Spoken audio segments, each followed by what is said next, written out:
안녕하세요.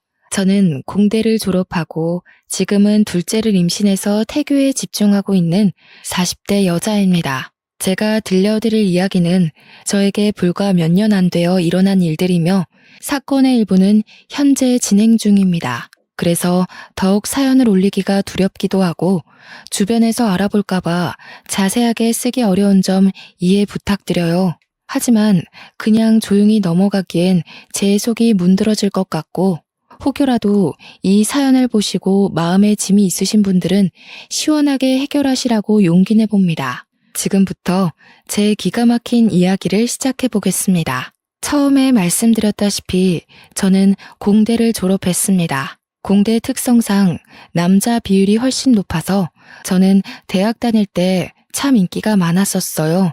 솔직히 어디 가서 빼어나게 예쁜 얼굴은 아니지만 못났다는 소리는 단 한 번도 들어본 적 없었습니다. 대학 생활을 하면서 살면서 이렇게 많은 고백을 받아볼 일이 있을까 싶을 정도로 대시를 많이 받았습니다.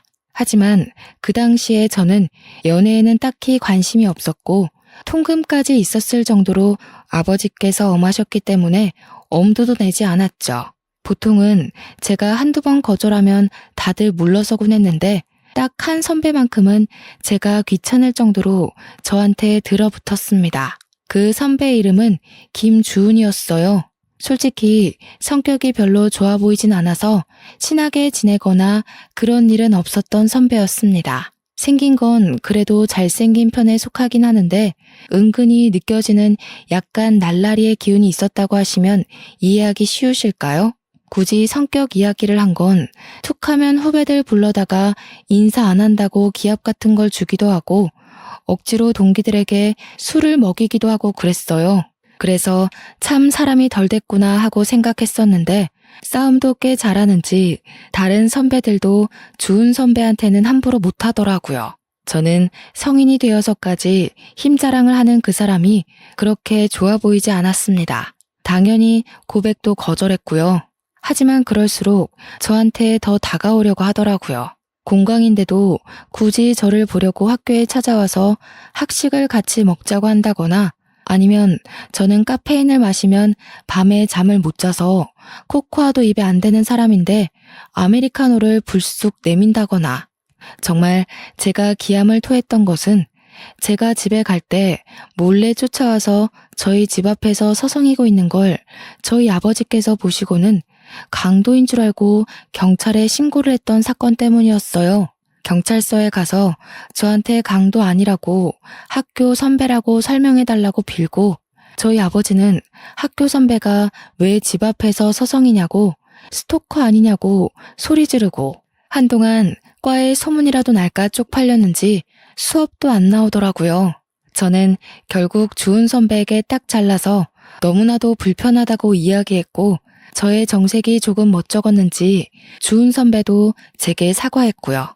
제가 싫다고 몇 번이나 말했는데 선배가 자꾸 이런 식으로 행동하니까 소문도 이상하게 나고 따돌림도 당하고 왜 제 입장은 하나도 생각 안 해요?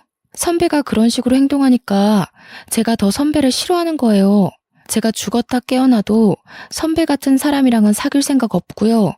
선배랑 저랑은 아예 결이 다른 사람이라고요. 제 말에 충격이었는지 주은 선배는 기분 나쁘다는 표정을 지었고 뭐라고 더 말하려는데 저는 휙 돌아서 그 자리를 피했습니다.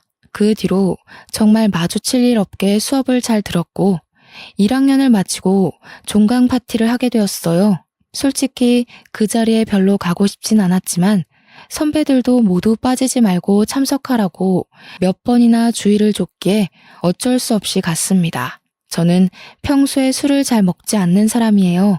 아버지가 무섭기도 하고 술에 취해서 흐트러지는 모습을 남에게 보여주는 것도 매우 싫어하고요. 그래서 깔짝깔짝 마시는 척만 하고 있었는데 선배들이 집요하게 저를 물고 늘어지더라고요. 자리를 피하려고 잠시 화장실에 갔다 오니 잔이 가득 채워져 있었어요.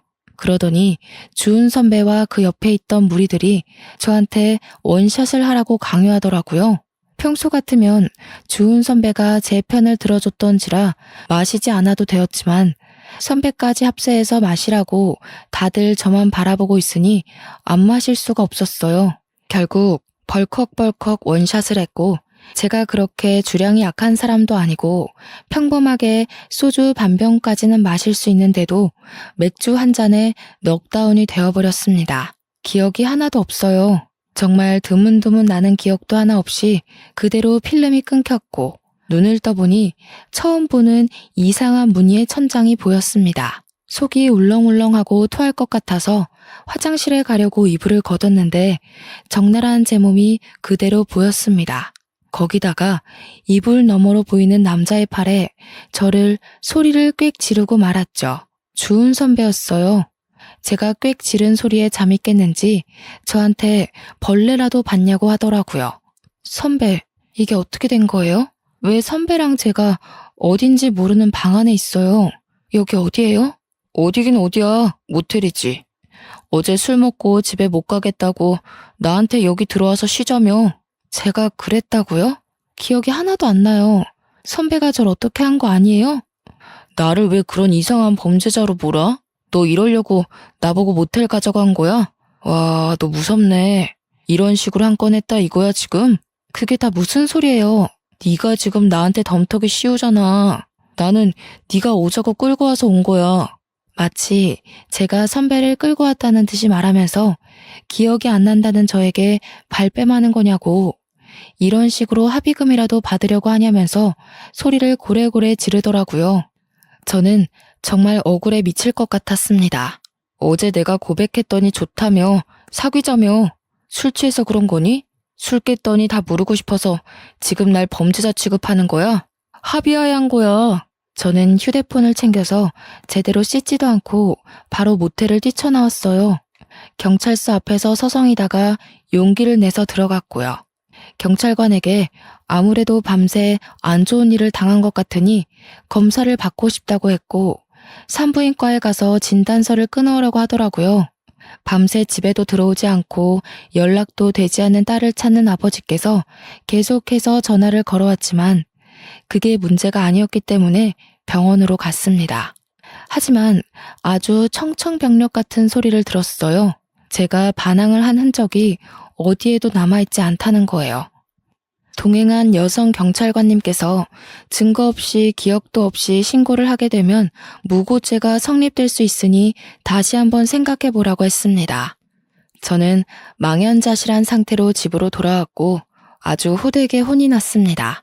그렇게 다음 학기를 기다리며 겨울방학을 보내고 있는데 정말 하늘도 무심하시지 생리가 끊긴 거예요. 저는 벌벌 떨면서 임신 테스트기를 했고 정확하게 두 줄이 뜨는 걸 보고 기절할 뻔했습니다. 저는 가족들에게 알리지 않고 주은 선배에게 먼저 연락을 했어요. 선배, 저 좀 만나요. 그래, 우리 만나서 오해를 좀 풀자. 저는 주은 선배를 동네 카페에서 기다렸고 30분이 지나서야 헐레벌떡 선배가 도착했습니다. 저의 얼굴이 어두워졌는지 무슨 일 있느냐고 물어보더라고요. 선배, 저 임신했어요. 하지만 이제 겨우 20살이고 아직 학교도 1년밖에 다니지 못했어요. 그러니까 애를 지워야 해요. 도와주세요. 그게 무슨 말도 안 되는 소리야. 내가 책임질게. 현실적으로 생각해요. 지금 우리 대학생이라고요. 그게 무슨 문제야. 나는 군대도 다녀왔고 이제 1년만 더 학교를 다니면 졸업이야. 너 출산할 때쯤엔 나도 취업을 할 수 있어. 그러니까 우리 결혼하자. 저는 이 사람을 믿고 결혼해야겠다는 생각이 전혀 들지 않았어요. 무조건 책임질 수 있다, 먹여 살리겠다, 호언장담하는 선배가 답답할 뿐이었죠. 계획도 전혀 없고 그렇다고 집안이 넉넉한 것도 아니고 선배나 저나 그저 부모님께 손 벌려 학교를 다니는 그런 어린애였을 뿐인걸요. 하지만 선배는 쇳불도 당김에 빼랬다면서 그 자리에서 바로 저희 집으로 갔어요. 당연히 오랜만에 외출한 딸이 남자를 하나 덜컥 데려왔으니 저희 집도 난리가 났죠. 거기다가 주은 선배가 아무런 준비도 안 됐는데 다짜고짜 제가 임신한 사실을 알렸어요. 제가 미경이 남자친구입니다. 미경이가 임신을 해서 저희 결혼하겠습니다. 20살밖에 안 된 딸이 임신을 했다니 그것도 밤이고 낮이고 하루 종일 해코지는 당하지 않을까 금이야 오기야 했던 딸이 임신이라니. 저희 어머니는 뒷목을 잡고 주저앉으셨고 아버지는 화가 나서 선배를 발로 찼어요. 선배는 그런 수모를 당하는 와중에도 꿋꿋하게 결혼을 해달라고 버티고 있었습니다. 이성을 찾은 부모님께서 한동안 말이 없으시다가 한숨만 푹푹 내쉬고 어머니는 눈물까지 흘리셨어요. 그런 모습을 보면서 저도 눈물이 쉴 새 없이 흘렀습니다. 하지만 이미 임신은 했고 남자는 결혼하겠다고 하는 마당에 저희 부모님께서 뭘 더 어쩔 수 있었겠어요. 저에게 후회하지 않겠느냐 물었고 저는 아무런 대답도 못했습니다. 솔직히 후회할 것 같았어요. 하지만 잉태한 새 생명을 지우자니 그것도 못하겠더라고요. 결국 저는 학교에 휴학기를 내고 결혼과 출산을 준비했습니다. 산부인과에 가니 임신 5주 차라고 하더라고요. 아이의 심장 소리는 2주 뒤에는 들을 수 있을 거라면서 작은 점이 찍힌 초음파를 보여주는데 또 눈물이 나더라고요. 제가 산부인과를 가든 어딜 가든 제 옆에 꼭 붙어서 저희 부모님께 계속 손에 물 한 방울 묻지 않게 잘해주겠다고 당당하게 말하는 선배가 그제서야 조금 든든해졌어요. 꼭 행복하게 해줄 거라면서 저를 보고 씩 웃는데 그 모습이 조금 멋져 보이긴 하더라고요. 아직 학생의 신분이고 더군다나 어린 나이에 혼전 임신해서 결혼한다는 사실이 조금 부끄러워서 결혼식은 따로 올리지 않았습니다. 혼인신고만 올리고서 선배가 살고 있던 원룸에서 신혼살림을 시작하게 되었어요. 원룸의 환경은 솔직히 좋지 않았고 당장 집을 구할 만큼의 돈은 융통할 수 없어서 어쩔 수 없이 들어가 살게 되었습니다. 선배의 본가는 경상도였어요. 그래서 학교 생활을 위해 서울에서 자취를 하고 있었던 거였죠. 제가 배가 점점 불러오고 아이가 태어나면 원룸에서 키울 수는 없었기 때문에 친정으로 들어가겠다고 말했습니다. 여기 방음도 안 되고 시설도 별로여서 아이를 키우기 힘들 것 같아요.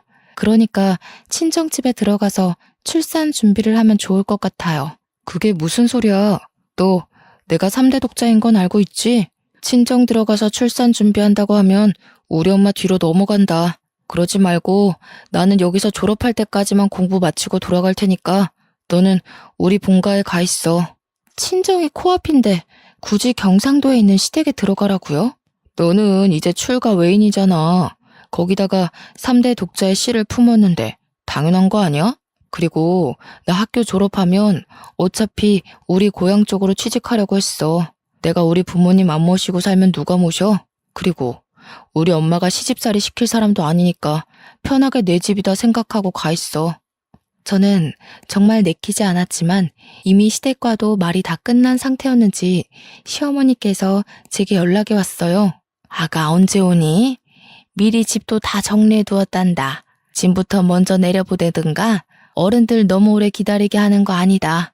저는 그 말에 어쩔 수 없이 친정의 좋은 말로 포장해서 경상도에 홀로 내려가게 되었습니다. 만삭의 몸을 하고 내려가니 처음에는 너무나도 잘해주셨어요. 여기가 천국이다 싶을 정도로 먹고 싶은 거 다 해주시고 어머님이 식당을 운영하셔서 그런지 정말 손맛이 좋았습니다. 저는 오길 잘했다 할 정도로 편안하게 지내다가 무사히 출산을 했고 조리원까지 잘 갔다가 왔습니다. 저희 부모님께서도 그 사이에 2번 다녀가셨고요. 떡두꺼비 같은 아들을 낳아오자 시댁에서는 경사가 따로 없다면서 잔치까지 열어주셨어요. 출산하느라 고생했다면서 값비싼 가방도 하나 사주셨고요. 저는 처음이 조금 어긋나긴 했지만 결과적으로는 아주 좋은 집안에 시집왔다고 생각했습니다. 하지만 그것도 아주 잠깐이었죠. 제 몸조리가 끝나갈 때쯤 시어머니께서 틈만 나면 저를 식당으로 불려다가 일을 시키셨어요. 처음에는 갑자기 직원이 일을 관둬서 도와달라, 손님이 많아서 손이 모자르다, 알바가 휴가 갔다 이런 이유였지만 나중에는 이유 없이 불러 일을 시키셨죠. 처음에는 1~2시간만 아이를 업고 일을 하면 됐는데 나중에는 대여섯 시간씩 저를 부려먹더라고요. 남편은 제게 3개월만 있으면 내려간다고 했지만 저는 그 시간이 너무나도 지옥 같았어요. 하루는 삭신이 쑤셔서 도저히 못하겠다고 하니 시어머니께서 제게 욕을 한 사발 붓는 거예요. 저는 깜짝 놀랐습니다. 살면서 그런 욕을 들어본 게 처음이었어요. 사투리를 팍팍 썩어가면서 얼마나 찰지게 욕을 하던지. 제가 진짜 너무 놀라서 아무 말도 못하고 멍하니 듣고만 있었다니까요. 아무짝에도 쓸모가 없는 년. 네가 아들이 아니라 딸을 낳았으면 아주 내쫓아버리는 건데. 어머님, 저한테 왜 그런 식으로 말씀하세요? 그동안 네가 우리 4대 독자를 임신하고 있었으니까 못 부려먹었지. 나 때는 애 낳고 다 밥 깔고 일하고 그랬어. 시대가 어느 시대인데 아직도 그런 소리를 하셔요. 어마마? 시대가 무슨 소용이야? 시애매가 일하라고 하면 냅다 엎드리고 일하는 거지. 애기 안고 도대체 찌개를 왜 못 날려? 서울 깍쟁이는 이래서 안 된다고 혀를 끌끌 차셨죠. 저는 성취하는 몸으로 다리가 퉁퉁 붓는 것을 느껴가면서 일을 했습니다. 조금만 버티라던 남편은 주말에 내려오지도 않았어요. 저는 학교 선배들과 동기들에게 잘 지냈느냐면서 안부 연락을 하면서 혹시 주은 선배는 학교 생활 잘하느냐고 물어봤죠. 학교 사람들은 제가 남편과 결혼해서 아이를 낳는다는 사실을 아예 모르고 있을 거라 생각했어요. 제가 아무에게도 말 안 했거든요. 주은 선배? 선배야 뭐 늘 잘 있지. 맨날 술 먹고 놀러 다니고 진짜 저러고서 어떻게 졸업하나 싶다. 논문을 쓰느라 바빠서 못 내려오겠다던 남편은 맨날 술 먹고 놀고 있다고 하더라고요. 그때 느낀 배신감이란. 역시 사람은 화장실 들어갈 때랑 나올 때랑 다르다고 하더니 틀린 말 하나 없었어요. 근데 미경이 너도 참 걱정이 많겠다. 나? 갑자기 왜? 너 주은 선배 애 낳았다며. 학교에 소문 쫙 났어. 뭐 필요한 건 없어? 야, 아무리 그래도 나한테 말은 했어야지. 얌전한 고양이가 부뚜막에 먼저 올라간다더니 언제 임신까지 한 거야? 저는 머리통을 망치로 한 대 맞은 것 같은 기분이 들었습니다. 솔직히 아무도 몰랐으면 하는 바람이 컸거든요. 일단 20살에 임신을 했다는 것도 좀 그랬고요. 제가 그렇게 피했던 남편이랑 결국 결혼까지 했다는 것도 좀 부끄러웠고요. 저는 대꾸하지 않고 나중에 연락하겠다고 하고 전화를 끊었습니다. 그러자 동기한테 문자가 오더라고요. 읽을까 말까 하다가 문자 메시지함을 딱 열었는데 정말 속이 상했죠. 근데 주은 선배 솔직히 너무 별론 거 알지? 너에 대해서도 안 좋게 이야기하고 다니더라. 그래도 내가 너랑 친한 동기라서 전해주는 건데 아무리 도도한 여자라도 잡아뜨리면 그만이라고. 선배들이랑 이야기하는 거 들었어. 아무튼 이미 결혼도 했고 아이도 낳았으니 내가 오지랖 부리는 게 맞긴 하지만 너도 현명하게 잘 결정하길 바랄게. 정말 결혼한 지 1년도 되지 않았는데 이런 소리를 들으니까 너무 속이 상했어요. 방 안에 웅크리고 엉엉 울어버렸습니다. 그러자 집에서 곡소리가 난다면서 시어머니께서 문을 벌컥 열고 들어와 울 시간 있으면 빨래라도 하라고 하더라고요. 정말 도망치고 싶었습니다. 바로 남편에게 전화를 걸었습니다. 학교에서 도대체 무슨 말을 하고 다니는 거예요? 무슨 소리야? 내가 무슨 소리를 뭐라고 다녔는데. 논문 쓰느라 바빠. 어제도 술 먹고 놀았다면서요. 내가 다 들었어요. 너 동기들 시켜서 나 감시하고 다니니? 진짜 무섭다. 감시라뇨? 동기들이 나한테 현명한 선택을 하래요. 나에 대해서 안 좋게 말하고 다닌다면서요. 아무리 도도해봤자 잡아뜨리면 그만이라고 그렇게 말하고 다닌다면서요. 와, 어떤 새끼가 바로 일렀지? 야, 어차피 너 내 애도 낳았고 우리 혼인신고도 해서 정식 부부잖아. 이제 와서 네가 할 수 있는 현명한 선택이 뭔데? 우리 엄마가 전화해서 그러더라. 너 요즘 몸 아프다고 식당 일도 안 돕는다며? 자고로 시집 왔으면 시댁 살림에 제대로 신경 쓰고 살아야지. 가서 식당 일도 척척 도와드리고 빨래랑 설거지도 좀 하고. 그래야 이쁨을 받을 거 아냐. 네가 나한테 시집 와서 잘한 게 뭐가 있어? 아들 낳은 거? 그것도 내 씨가 좋은 거지. 네가 잘한 게 아니라. 맞지? 저는 남편과 통화가 끝나자마자 친정아버지께 전화를 걸었어요. 오랜만에 딸에게 전화가 와서 신나게 전화를 받으신 아버지께서 딸이 엉엉 울고 있으니 무슨 일이냐며 당장 말하라고 하시더라고요. 지금 남편이 제게 한 말, 시어머니께서 제게 한 행동을 모조리 다 일렀습니다. 아버지는 짐부터 싸놓고 기다리라고 하셨어요. 당장 내려가겠다면서 저를 끌고 갈 테니 4시간 정도 걸릴 거라고 어머니와 함께 가겠다고 하시더라고요. 저는 울면서 빨리 와달라고 했고 전화를 끊자마자 재빨리 짐을 챙겼습니다.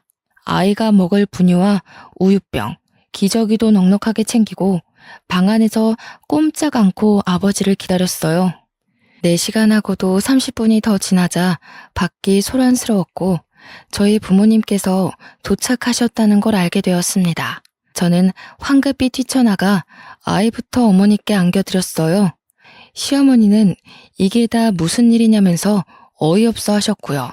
우리 애 당장 데려가겠습니다. 밑도 끝도 없이 잘해주겠다는 말에 고민하면서 시집을 보낸 건데 이게 다 무슨 짓입니까? 아니, 내가 뭘 어쨌다고 우리 집 와서 이런 소란을 피우십니까? 사돈 어른. 사돈이라고 하지도 마시오. 우리 귀한 딸 데려다가 밭일이 뭐 어쩌고 어째요? 거기다가 식당 일까지 하라 그랬다고요? 욕도 하고. 우리 집 식구가 되었으니 같이 돕고 살자는 거죠.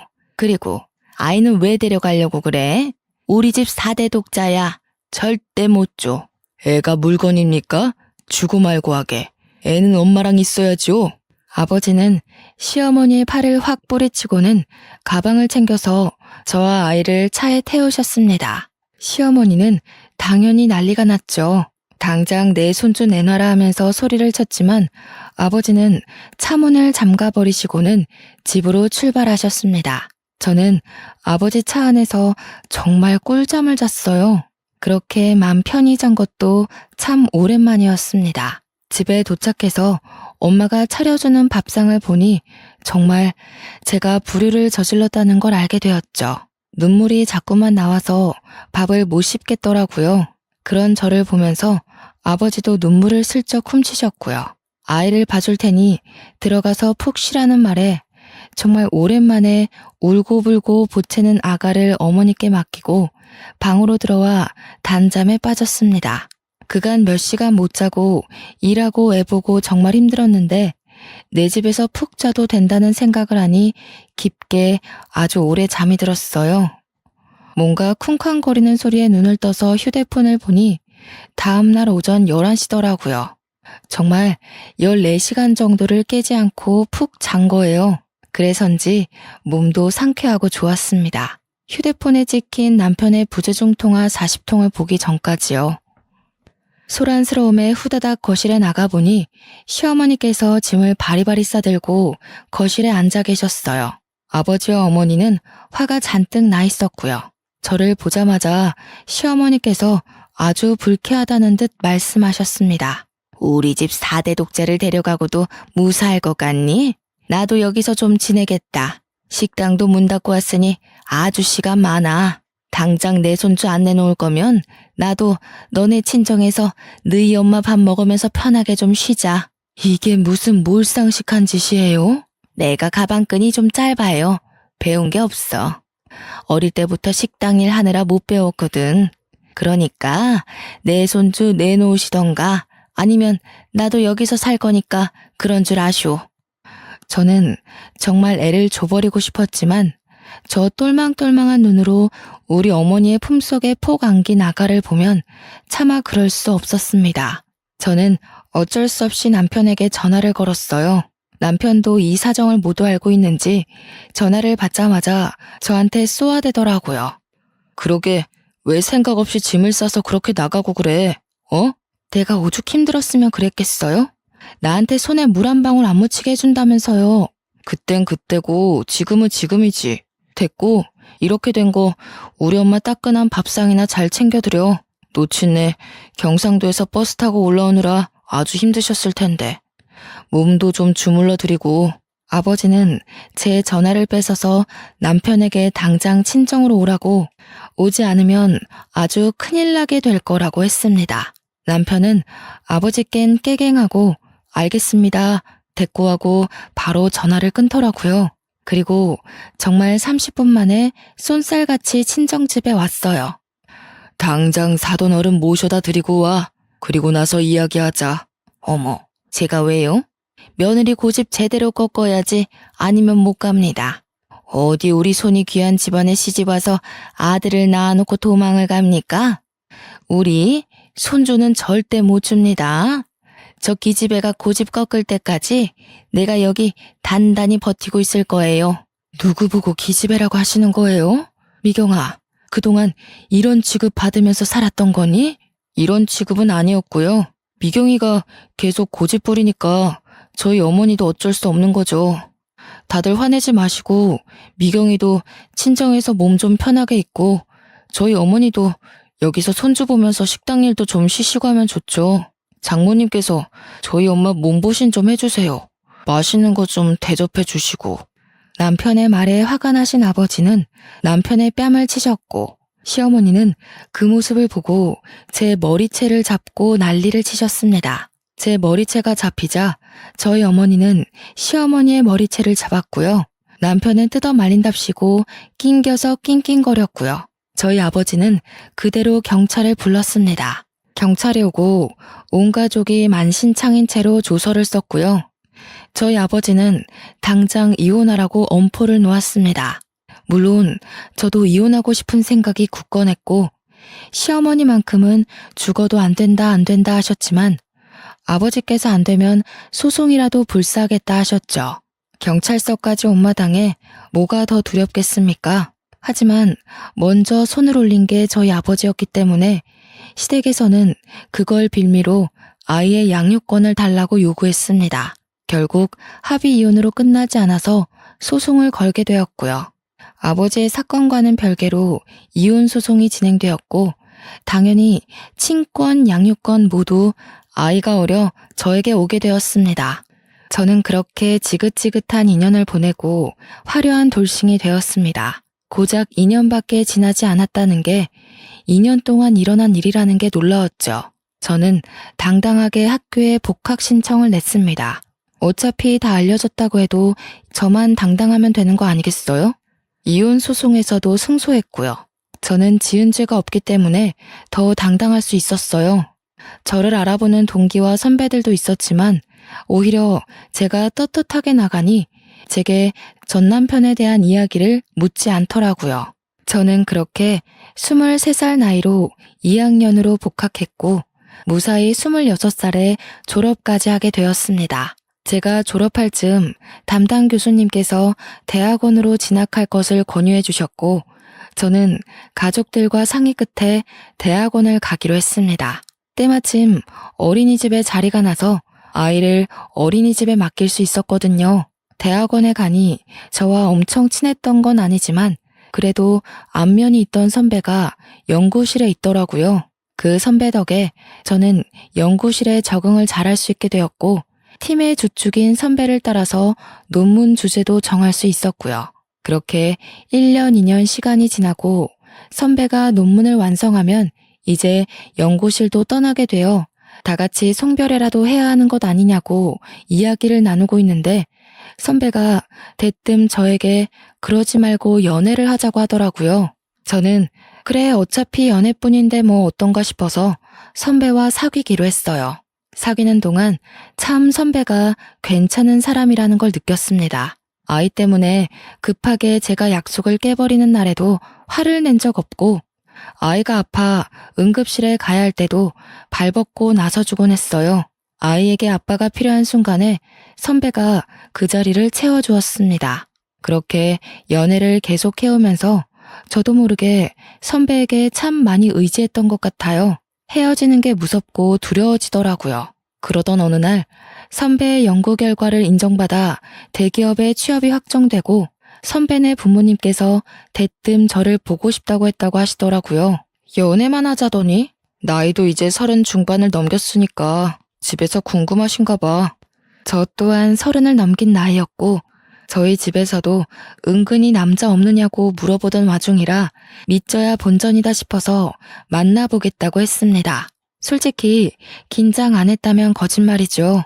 과일 바구니까지 사서 투피스 쫙 빼입고 선배네 집을 방문했어요. 아니, 왜 이제 왔어? 너무 잘 왔어. 어떤 사람인지 궁금했는데 딱 내가 예상한 대로야. 안녕하세요. 이미경이라고 합니다. 얘기 많이 들었어요. 일단 밥 먹읍시다. 정성스럽게 차려진 밥을 먹고 제가 사온 과일을 다 같이 나눠 먹고 있는데 아주 고민하시더니 선배네 부모님께서 제게 넌지시 물어보셨어요. 아기가 벌써 초등학생이라고 들었는데 아무래도 아이가 더 크기 전에 재혼을 해야 아이랑 사이도 틀어지지 않고 더 돈독해지지 않을까? 우리들이 그렇게 꽉 막힌 사람들은 아니라서. 연구원 부부가 얼마나 멋있어. 신혼집도 서울에다가 해줄 수 있고. 그쵸 여보? 아유 말 맞다나. 결혼만 한다고 하면 내가 가진 저 강남 아파트 명의 바로 돌려줄 수 있지. 명의도 내가 통 크게 반반 해줄 수 있어요. 다음에는 아이도 한번 데려오면 좋겠는데 내가 할아버지 되는 거 아니야? 저는 너무나도 당황스러웠습니다. 분명 선배는 결혼 생각 없는 것 같았는데 저는 의문이 가득한 눈으로 선배를 보니 모른 척하며 제 손을 꽉 잡더라고요. 전 남편처럼 말로만 잘하겠다, 호강시켜주겠다 하는 것보다 더 마음으로 느껴지는 든든함이 있었어요. 저는 그렇게 다시 한번 결혼을 하게 되었습니다. 이번에는 드레스도 제대로 입어보자면서 결혼식 준비를 단단히 했고 웨딩 촬영도 아주 이쁘게 찍었고요. 소식을 들은 전 남편이 결혼식에 깽판 치러 오겠다면서 동기들에게 고래고래 선포를 했다고 하더라고요. 저는 솔직히 너무나도 겁이 났지만 대형 로펌을 운영하고 계신 시부모님께서는 걱정 말라고 변호사 부부의 무서움을 보여주겠다고 싱글벙글이시더라고요. 그렇게 결혼식 당일이 되었고 전 남편의 흔적은 찾아볼 수도 없었습니다. 선배와 저는 신혼여행을 가고 나서야 진짜로 전 남편이 결혼식장에 왔었다는 이야기를 들었어요. 동기가 전해주더라고요. 아니, 나는 진짜 그런 뻔뻔한 인간 처음 봤다. 그 인간 학점 말아먹고 결국 취직 안 돼서 아직도 백수로 산다고 하던데 거기다가 결혼식 와서는 깽판을 논내만에 하더니 갑자기 저승사자라도 본 듯 헐레벌떡 도망치더라? 어이가 없었어. 아무튼 결혼 축하해. 저는 신혼여행을 다녀와서 남편과 아이와 함께 셋이 깨볶는 신혼을 보냈어요. 혹여라도 둘만의 시간이 필요할까 시부모님께서는 저희 아이를 데리고 놀러도 다녀오시고 로펌에 초대해서 구경도 시켜주시고 정말 너무 감사하게 아낌없이 사랑을 주셨습니다.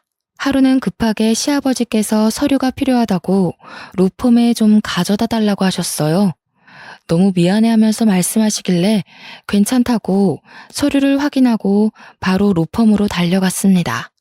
아버님의 사무실 문을 딱 여는데 웬 모자가 무릎을 꿇고 빌고 있더라고요. 그 뒷모습이 익숙해서 누구지 하는 와중에 아버님께서 저를 부르셨습니다. 우리 며느리 왔어. 서류는 여기다가 주고 잠시 게스트룸에 기다려줄 수 있겠니? 정 변호사, 경비원 불러서 이분들 좀 밖으로 모셔다 드리게나. 여기서 와 이러셔도 아무 소용 없습니다. 저희 의뢰인께서는 강경하시고 소송을 취하할 생각 없으십니다. 제발 한 번만 살려주세요. 제가 여기서 이런 소송에 휘말리게 되면. 저는 그 익숙한 소리에 남자의 얼굴을 들여다보니 전 남편이지 뭐예요. 옆에 무릎을 같이 꿇고 있었던 건 전 시어머니였습니다. 아니, 네가 여기 어떻게... 예, 잘됐다. 우리 아들 좀 살려주라. 네가 여기 변호사님이랑 잘 아는 사이니? 응? 저희 며느리입니다만. 어떻게 아는 사이니? 예전에 말씀드렸던 제 전남편이에요. 결국은 무슨 죄를 지었는지는 몰라도 여기서 이렇게 만나게 되네. 다 오해란다. 우리 아들 착한 앤 거 너도 잘 알잖니. 억울하게 누명을 써서 뭐 술잔에 수면제를 타서 나쁜 짓 하고 그러래 아닌 거 너도 잘 알지? 어떤 몹쓸 꽃뱀이 우리 아들 가지고 한탕하려고 그런 누명을 씌워서 고소를 했지 뭐냐. 술에 수면제를 탔다고요? 그래. 수면제를 타서 잠이 들게 해가지고 기억이 없다면서 우리 아들을 글쎄 입에도 담기도 힘든 그런 일로 고소를 했어. 저는 그제서야 제가 당했던 지난 일들이 떠올랐어요. 종강 파티를 갔다가 맥주 한 잔에 기억을 잃고 모텔에서 눈을 떴던 일. 그로 인해 임신해서 지옥 같은 시집살이를 당했던 일 모조리 말이에요. 김준, 너 나한테도 그렇게 한 거야? 전 남편은 아무런 말도 않고 고개를 숙이고 있었고 저는 눈물이 팍 터져 나왔죠. 벌벌 떠는 저 모습이 진실이라는 걸 대신 말해주는 게 아니겠어요? 시아버지께서는 이 이야기를 듣고 대충 눈치를 채셨는지 아주 화가 잔뜩 나셨습니다. 이런 몹쓸, 증거도 지금 확실한 거 아시죠? 술집 가게 CCTV에 수면제를 탄 장면이 찍혀있단 말입니다. 다 오해라니까요. 오해가 아니라고요. 나한테도 그랬단 말이에요. 나는 저 사람 말만 믿고 내가 술에 취해 기억을 못하는 거라고 나 스스로를 자책했어요. 내가 우리 부모님 가슴에 대못을 박았다고 아프다고 말도 못하고 당신의 모진 시집살이를 견뎌내면서 살았다고. 아니 얘가 이제 와서 왜 다 우리 아들 탓이야? 당신 아들 탓을 한다고? 아들을 도대체 어떻게 키웠길래 저렇게 뻔뻔하게 범죄를 일으키고도 여기 와서 사죄를 해? 피해자한테는 사과했어 당신? 피해자한테 진심으로 사과했냐고. 나한테도 가스라이팅 해놓고 그랬을 리 없지. 너는 아주 콩밥 제대로 먹어봐. 제 눈치를 보면서 이러지도 못하고 저러지도 못하는 전 남편을 보고 저는 확신을 했고 경비원에게 끌려나가는 두 사람을 보면서 복수를 결심했습니다. 저는 시아버지에게 수치스럽지만 제가 당했던 일을 낱낱이 고했고 그간 전 남편과 같이 어울렸던 동기 선배들에게 연락을 돌려 증언을 얻어냈습니다. 이런 일이 한두 번이 아니었고 죄책감을 느끼고 있던 전 남편 친구도 있더라고요. 그래서 모든 증언을 한 곳에 모아서 결국 법정에서 증거로 제출했고 받아들여졌습니다. 당연히 전 남편은 징역 5년을 선고받았고 그 이후에 전 시댁에서 찾아와 저에게 엎드려 빌고 시부모님에게 사정했지만 얄짤없었죠. 이 일을 계기로 저희 아들에게도 접근할 수 없도록 접근 금지 명령도 내렸습니다. 이게 다 법조인인 시부모님 덕분에 일사천리로 진행될 수 있었죠. 아직 위자료 관련한 부분에 있어서 법원 판결이 나지 않아 기다리고 있는 중입니다. 기다리는 와중에 정말 너무나도 감사하게 저희 부부에게 둘째가 찾아왔어요. 당연히 저희 시댁에서는 경사가 났다면서 제가 침대 밖으로 나올 수도 없게 극진히 대접해주고 계시고 이런 시댁의 사랑을 받는 모습을 보고 저희 친정 부모님도 좋아하시고요. 양가가 서로 친하게 지내면서 서로를 생각해주는 모습이 딱 제가 원하던 이상적인 부부의 모습이었답니다. 저는 이 행복을 가지고 앞으로 마무리해야 할 전 남편과의 소송을 잘 이겨내 보려고 합니다. 아마 든든한 저희 시부모님 덕분에 소송에서 지게 될 일은 단 1%도 없지만 그래도 끝까지 아주 나락으로 보내버릴 예정입니다. 5년형을 받고도 반성을 하고 있는지 어쩐지 전 시어머니께서 매번 그렇게 면회를 간다고 하시더라고요. 둘이 아주 부둥켜 앉지만 않았지 울고불고 한다고 하던데 남의 눈에서 눈물을 그렇게 뽑아댔으니 지들 눈에서는 피눈물 흘려야죠. 저도 마음 아주 단단히 먹고 이겨낼 겁니다. 도와주는 가족들이 옆에 있으니까요. 지금까지 제 이야기를 들어주셔서 너무나도 감사합니다.